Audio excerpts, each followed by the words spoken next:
आप देख रहे हैं डार्क फाइल्स। तो चलिए बढ़ते हैं आज की इस कहानी की ओर।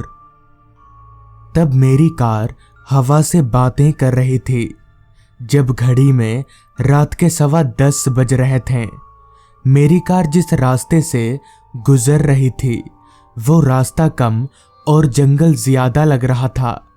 ऊपर से एक भी स्ट्रीट लाइट ना होने की वजह से रास्ते का माहौल और भी ज्यादा खतरनाक लग रहा था।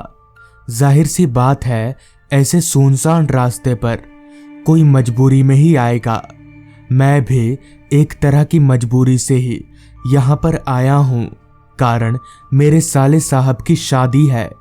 मेरी पत्नी 4 दिन पहले ही अपने मायके पहुँच चुकी है, पर क्योंकि मुझे ऑफिस में कुछ ज़रूरी काम था इसलिए मैं अपनी पत्नी के साथ जा नहीं पाया। रास्ते पर मेरे अलावा ना तो कोई गाड़ी नजर आ रही थी और ना ही कोई इंसान। दूर दूर तक, या यूं कहें तो जहां तक मेरी नजर जा रही थी, घने कोहरे के अलावा और कुछ भी नजर नहीं आ रहा था। खाली रास्ते का फायदा उठाते हुए मैंने कार की रफ्तार को तेज कर दिया और तेजी से अपनी मंजिल की तरफ आगे बढ़ने लगा। रात हर पल गहराती जा रही थी।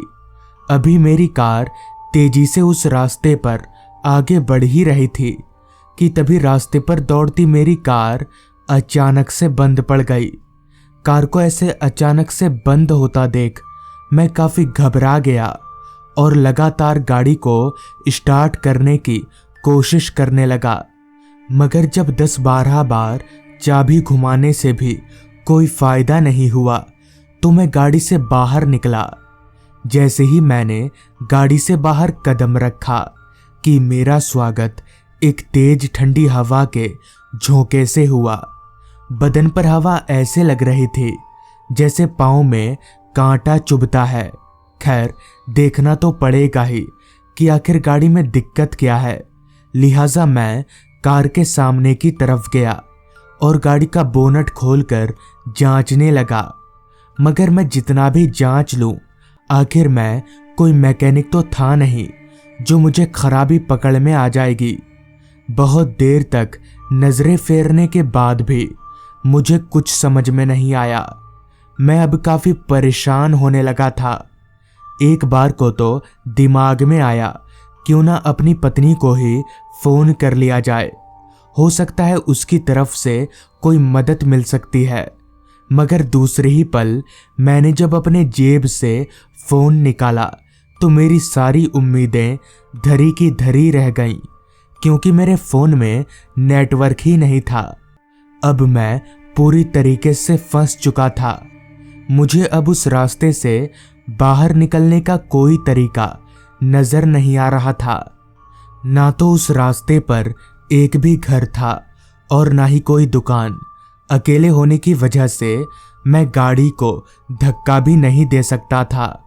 अभी मैं वहां खड़े खड़े कोई उपाय सोच ही रहा था कि तभी एक जोरदार आवाज आई, जैसे किसी ने पीछे से गाड़ी पर हाथ मारा हो।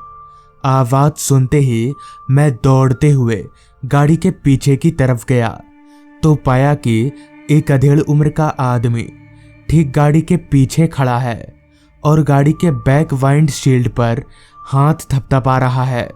तभी मैंने उस आदमी से गुस्सा होते हुए कहा, पागल वागल तो नहीं हो गए तुम? ऐसे कांच पर कोई हाथ मारता है? इस पर वो आदमी मेरी ओर देखते हुए बोला, माफ करिएगा साहब, मैं तो बस देख रहा था गाड़ी में कोई है या नहीं। तभी मेरे दिमाग में एक आइडिया आया। मैंने सोचा क्यों ना इस आदमी को ही सेट किया जाए, यही कुछ रास्ता बता सकता है। जिस पर मैंने उस आदमी से कहा, सुनो, यहाँ आसपास कोई मैकेनिक मिलेगा? वहां तक गाड़ी को धक्का दे सकते हो? चिंता मत करो, ये मैं तुमसे मुफ्त में मेहनत नहीं करवाऊंगा। इस पर वो आदमी बोला, साहब, अगर आसपास कोई मैकेनिक होता तो मैं बिना पैसे लिए आपकी गाड़ी को वहां तक पहुंचा देता, मगर यहाँ 10 किलोमीटर के दायरे में कोई मैकेनिक नहीं है। मैकेनिक तो क्या, कोई होटल भी नहीं है।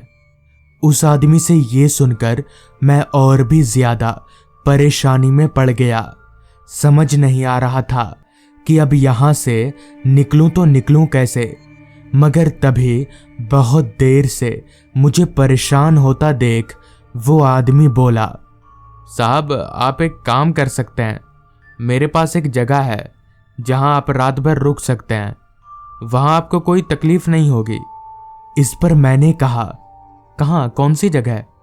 इस पर वो आदमी बोला, साहब आप मेरे साथ चलिए, मैं आपको वहां ले चलता हूँ, चिंता मत करिए, आपको वहां रहने के लिए पैसे नहीं देने होंगे, आप वहां मुफ्त में रह सकते हैं। इतना कहकर वो आदमी रास्ते के किनारे वाले जंगलों में जाने लगा।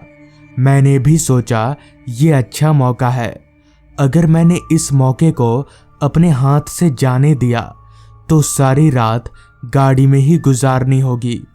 यही सोचकर मैंने उस आदमी की बात पर हामी भर दी और उसके पीछे पीछे जंगलों के अंदर जाने लगा। रात हर पल गहराती जा रही थी, जंगल में चांद की रोशनी भी नहीं आ रही थी, इसलिए मैं अपने फोन की फ्लैशलाइट जलाकर ही चल रहा था। जंगल में कुछ देर चलने के बाद वो आदमी एक बड़े से घर के पास रुका। वो घर काफी ज्यादा बड़ा था। तभी मैंने उस आदमी से कहा, ये घर आपका है? इस पर उस आदमी ने जवाब दिया, जी मेरा ही है।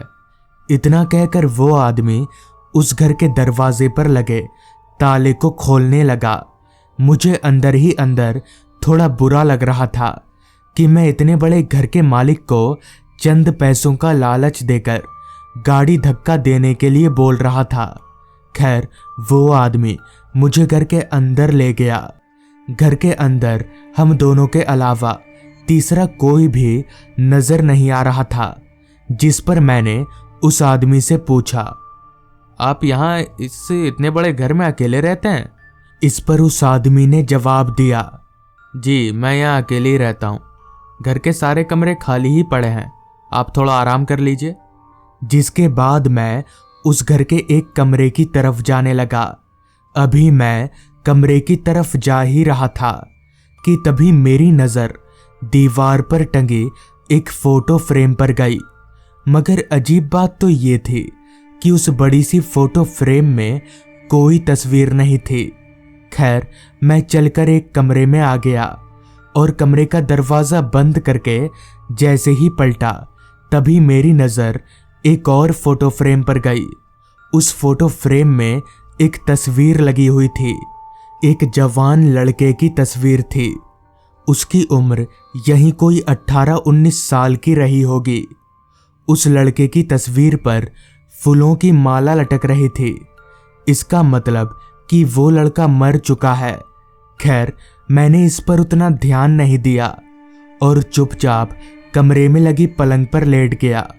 मैं इतना थका हुआ था कि नींद ने कब मुझे अपने आगोश में ले लिया पता ही नहीं चला। ना जाने कितनी देर बाद, मगर जब मेरी आंख खुली तो मुझे ऐसा महसूस हो रहा था जैसे कोई मेरे बदन पर ढके कंबल को घसीट रहा हो। मैंने पहले 2-3 बार तो इस चीज को नजरअंदाज किया, मगर जब ऐसा लगातार होता रहा तो तंग आकर मैंने उस बगल देखा जिधर से कोई मेरी कंबल खींच रहा था। तो जैसे ही मैंने उस तरफ देखा, मेरी सिट्टी बिट्टी गुल हो गई, क्योंकि पलंग के दूसरे कोने में वही लड़का सोया हुआ था जिसे मैंने कुछ देर पहले फोटो फ्रेम में देखा था। मगर ये कैसे हो सकता है? ये लड़का तो मर चुका था। मैं हड़बड़ाते हुए पलंग पर से उठकर खड़ा हो गया। तभी वो लड़का मुझसे बोला, ये मेरा कमरा है, जाओ यहाँ से। इतना बोलने के साथ ही साथ उस लड़के की आंखें अचानक से लाल हो गईं, जैसे उसकी आंखों में लाल बत्ती जल रही हो। मैं समझ गया कि जरूर दाल में कुछ काला है, लिहाजा मैं उस कमरे से निकलकर घर के हॉल की तरफ जाने लगा। अभी मैं हॉल में पहुंचा ही था कि तभी मेरी नजर उसी बड़ी सी फोटो फ्रेम पर गई। मगर हैरानी वाली बात तो ये थी कि अब उस फोटो फ्रेम पर भी एक तस्वीर लग चुकी थी। वो तस्वीर किसी और की नहीं बल्कि उसी आदमी की थी जो मुझे यहाँ पर लेकर आया था। उस तस्वीर के ऊपर भी फूलों की माला लटक रही थी। इसका मतलब कि वो आदमी भी मर चुका है। मुझे समझ नहीं आ रहा था कि आखिर मेरे साथ ये सब हो क्या रहा है, मगर मैं इतना जरूर समझ गया था कि अगर मैं यहाँ ज्यादा देर तक रुका तो मेरे लिए कोई मुसीबत खड़ी हो सकती है, जिस वजह से मैंने वहां से सीधे अपनी गाड़ी की ओर दौड़ लगा दी। रात भर किसी तरह मैं अपनी कार में ही रहा और सुबह होते ही कुछ उपाय करके वहां से निकल गया। बाद में जब मैंने इस घटना का जिक्र लोगों से किया तो पता चला कि उस घर में वही दोनों बाप बेटे रहा करते थे। वो लोग काफी अमीर थे, मगर पता नहीं कैसे एक दिन सुबह में अचानक उस घर से उन बाप बेटों की लाशें बरामद हुई और घर की बेशकीमती चीजें गायब थीं। कहते हैं कि तभी से उन बाप बेटों की आत्माएं भटकती रहती हैं, मगर मुझे आज तक ये समझ में नहीं आया कि आखिर उन लोगों ने मुझे जाने क्यों दिया। तो दोस्तों, ये थी आज की कहानी।